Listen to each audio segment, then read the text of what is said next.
Chapter 3. The Ingleside Children.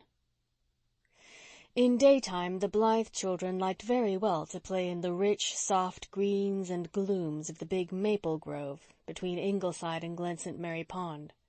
But for evening revels there was no place like the little valley behind the maple grove. It was a fairy realm of romance to them. Once, looking from the attic windows of Ingleside through the mist and aftermath of the summer thunderstorm, they had seen the beloved spot arched by a glorious rainbow, one end of which seemed to dip straight down to where a corner of the pond ran up into the lower end of the valley. "Let us call it Rainbow Valley," said Walter delightedly. And Rainbow Valley thenceforth it was. Outside of Rainbow Valley, the wind might be rollicking and boisterous. Here it always went gently. Little winding fairy paths ran here and there over spruce roots cushioned with moss.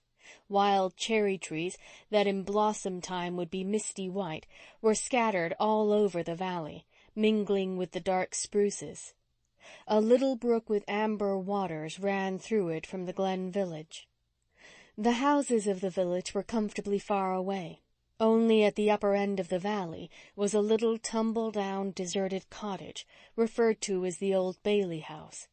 It had not been occupied for many years, but a grass-grown dyke surrounded it, and inside was an ancient garden where the Ingleside children could find violets and daisies and June lilies still blooming in season. For the rest, the garden was overgrown with caraway that swayed and foamed in the moonshine of summer eves like seas of silver. To the south lay the pond, and beyond it the ripened distance lost itself in purple woods, save where on a high hill a solitary old grey homestead looked down on glen and harbour. There was a certain wild woodsiness and solitude about Rainbow Valley, in spite of its nearness to the village, which endeared it to the children of Ingleside. The valley was full of dear, friendly hollows, and the largest of these was their favourite stamping ground. Here they were assembled on this particular evening. There was a grove of young spruces in this hollow, with a tiny grassy glade in its heart, opening on the bank of the brook. By the brook grew a silver birch tree, a young, incredibly straight thing, which Walter had named the White Lady. In this glade, too, were the tree-lovers, as Walter called a spruce and maple, which grew so closely together that their boughs were inextricably intertwined. Jem had hung an old string of sleigh-bells, given him by the Glen blacksmith, on the tree-lovers, and every visitant breeze called out sudden fairy tinkles from it. "How nice it is to be back," said Nan. "After all, none of the Avonlea places are quite as nice as Rainbow Valley." But they were very fond of the Avonlea places for all that. A visit to Green Gables was always considered a great treat. Aunt Marilla was very good to them, and so was Mrs. Rachel Lynde, who was spending the leisure of her old age in knitting cotton warp quilts against the day when Anne's daughter should need a setting out. There were jolly playmates there, too, Uncle Davy's children and Aunt Diana's children. They knew all the spots their mother had loved so well in her girlhood at old Green Gables. The long lover's lane that was pink-hedged in wild rose time, the always neat yard with its willows and poplars, the Dryad's Bubble, lucent and lovely as of yore, the lake of shining waters and Willowmere. The twins had their mother's old porch gable room, and Aunt Marilla used to come in at night, when she thought they were asleep, to gloat over them. But they all knew she loved Jem the best. Jem was at present busily occupied in frying a mess of small trout which he had just caught in the pond. His stove consisted of a circle of red stones with a fire kindled in it, and his culinary utensils were an old tin can, hammered out flat, and a fork with only one tine left. Nevertheless, ripping good meals had before now been thus prepared. Jem was the child of the House of Dreams. All the others had been born at Ingleside. He had curly red hair like his mother's, and frank hazel eyes like his father's. He had his mother's fine nose and his father's steady, humorous mouth, and he was the only one of the family who had ears nice enough to please Susan. But he had a standing feud with Susan because she would not give up calling him Little Jem. It was outrageous, thought 13-year-old Jem. Mother had more sense.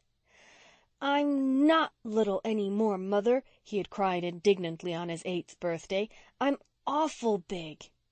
Mother had sighed and laughed and sighed again, and she never called him Little Jem again, in his hearing at least. He was, and always had been, a sturdy, reliable little chap. He never broke a promise. He was not a great talker. His teachers did not think him brilliant, but he was a good, all-around student.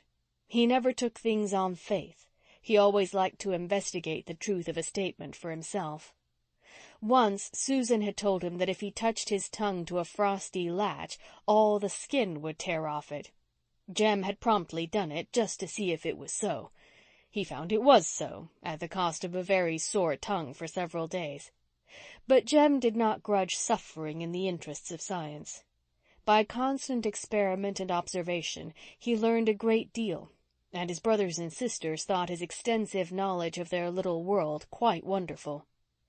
Jem always knew where the first and ripest berries grew, where the first pale violets shyly awakened from their winter's sleep, and how many blue eggs were in a given robin's nest in the maple grove. He could tell fortunes from daisy petals, and suck honey from red clovers, and grub up all sorts of edible roots on the banks of the pond, while Susan went in daily fear that they would all be poisoned. He knew where the finest spruce gum was to be found, in pale amber knots on the lichened bark. He knew where the nuts grew thickest in the beech woods around the harbor head, and where the best trouting places up the brooks were. He could mimic the call of any wild bird or beast in 4 winds, and he knew the haunt of every wild flower from spring to autumn. Walter Blythe was sitting under the White Lady with a volume of poems lying beside him, but he was not reading.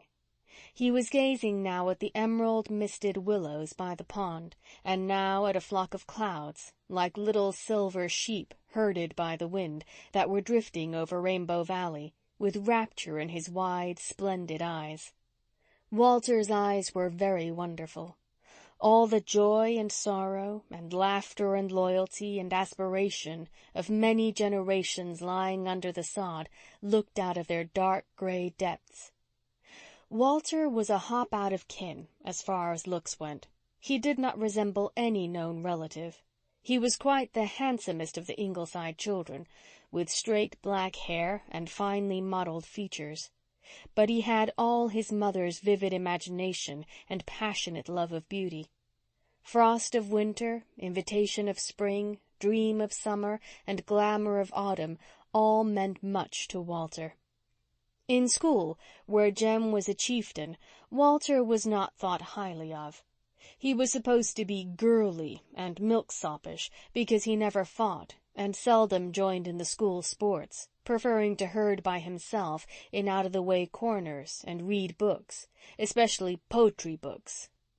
Walter loved the poets and pored over their pages from the time he could first read. Their music was woven into his growing soul, the music of the immortals. Walter cherished the ambition to be a poet himself some day. The thing could be done. A certain Uncle Paul, so called out of courtesy, who lived now in that mysterious realm called the States, was Walter's model. Uncle Paul had once been a little schoolboy in Avonlea, and now his poetry was read everywhere. But the Glen schoolboys did not know of Walter's dreams, and would not have been greatly impressed if they had. In spite of his lack of physical prowess, however, he commanded a certain unwilling respect because of his power of talking book talk. Nobody in Glen St. Mary School could talk like him. He sounded like a preacher, one boy said, and for this reason he was generally left alone and not persecuted, as most boys were who were suspected of disliking or fearing fisticuffs. The 10-year-old Ingleside twins violated twin tradition by not looking in the least alike.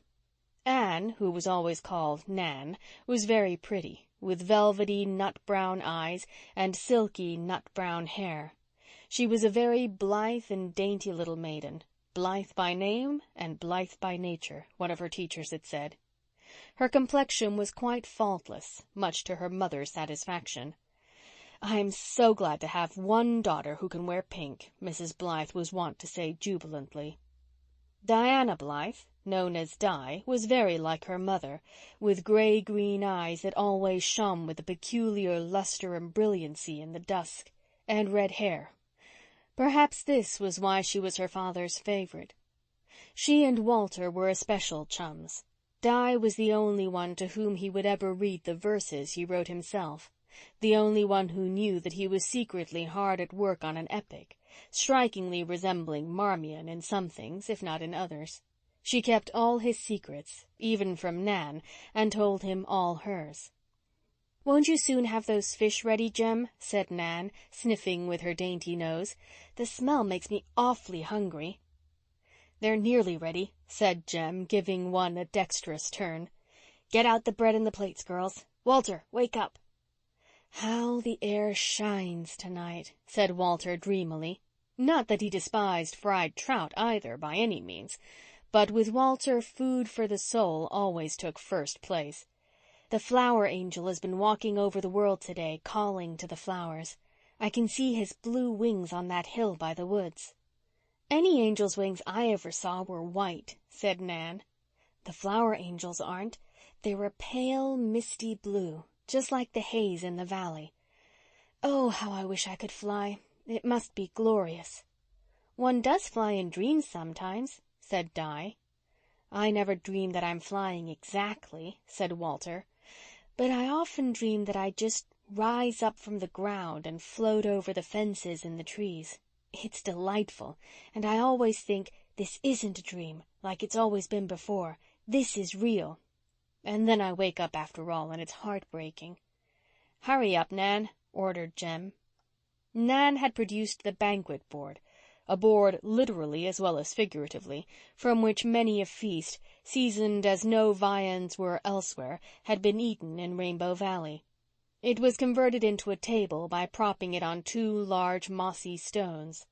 Newspaper served as tablecloth, and broken plates and handleless cups from Susan's discard furnished the dishes. From a tin box secreted at the root of a spruce tree, Nan brought forth bread and salt. The brook gave Adam's ale of unsurpassed crystal. For the rest, there was a certain sauce, compounded of fresh air and appetite of youth, which gave to everything a divine flavor.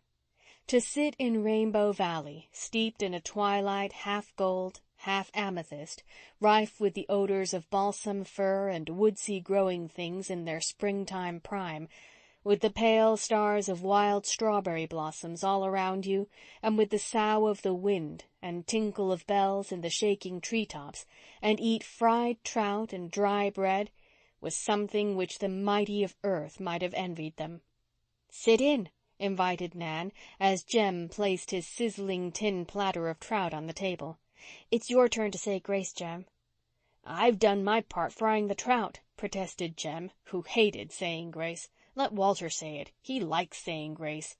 And cut it short, too, Walt. I'm starving." But Walter said no grace, short or long, just then. An interruption occurred. "Who's coming down from the manse hill?" said Di. End of chapter 3.